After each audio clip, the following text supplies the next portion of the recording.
Hello everyone. Today we are going to discuss remedial class 11 for synchronous machine.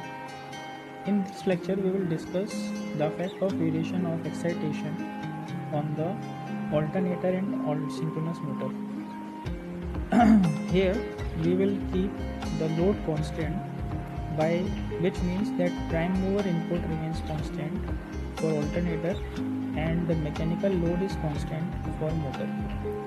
So we will see that in a case of alternator the power factor changes from leading to lagging as excitation is increased, whereas for motor power factor changes from lagging to leading with more and more excitation.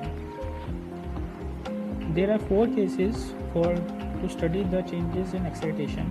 Number 1, an under-excited alternator operating at leading power factor. Number 2, an over-excited alternator operating at lagging power factor. Number 3, an under-excited motor operating at lagging power factor. Number 4, an over-excited motor operating at leading power factor.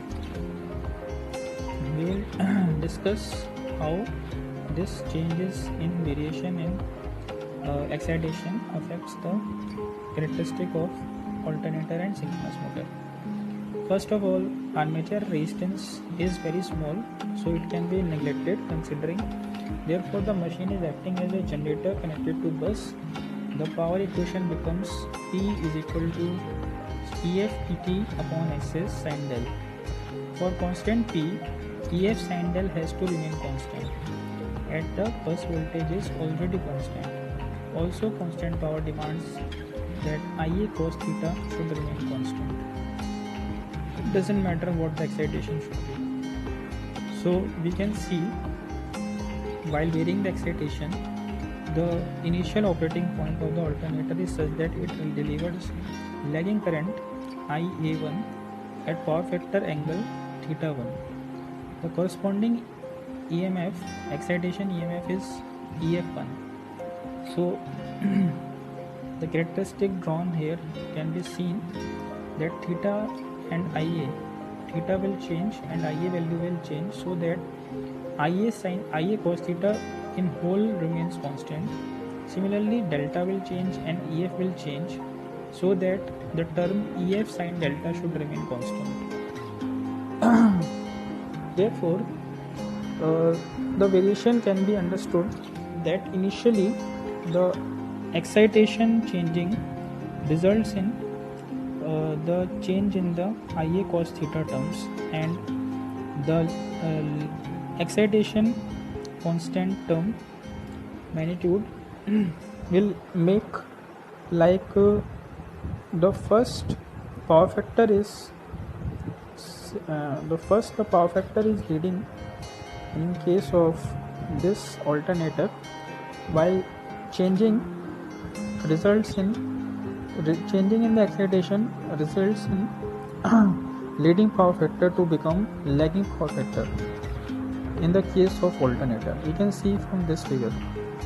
However, for this case of synchronous motor, we can see initially the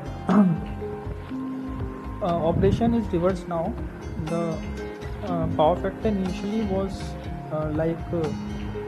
it was lagging first initially stages, but later it becomes leading. We can verify from this figure that initially the power factor was lagging, but later it becomes leading. This is the case of synchronous motor.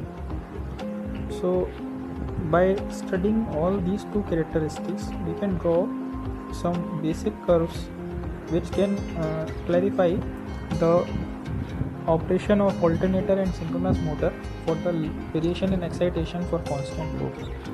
So generation operation can be seen. 2 V curves are drawn. One is for synchronous generator and the other one is for synchronous motor. The first figure shows locus of point for unity power factor shifting, and the initial condition for the power factor is leading for alternator, whereas while increasing the field excitation, the power factor becomes lagging. In case of synchronous motor, it is reverse process. Initially the power factor is lagging, but as soon as it crosses some critical field of excitation, the power factor becomes leading for synchronous motor. So this is the effect of variation in excitation and for alternator and synchronous motor.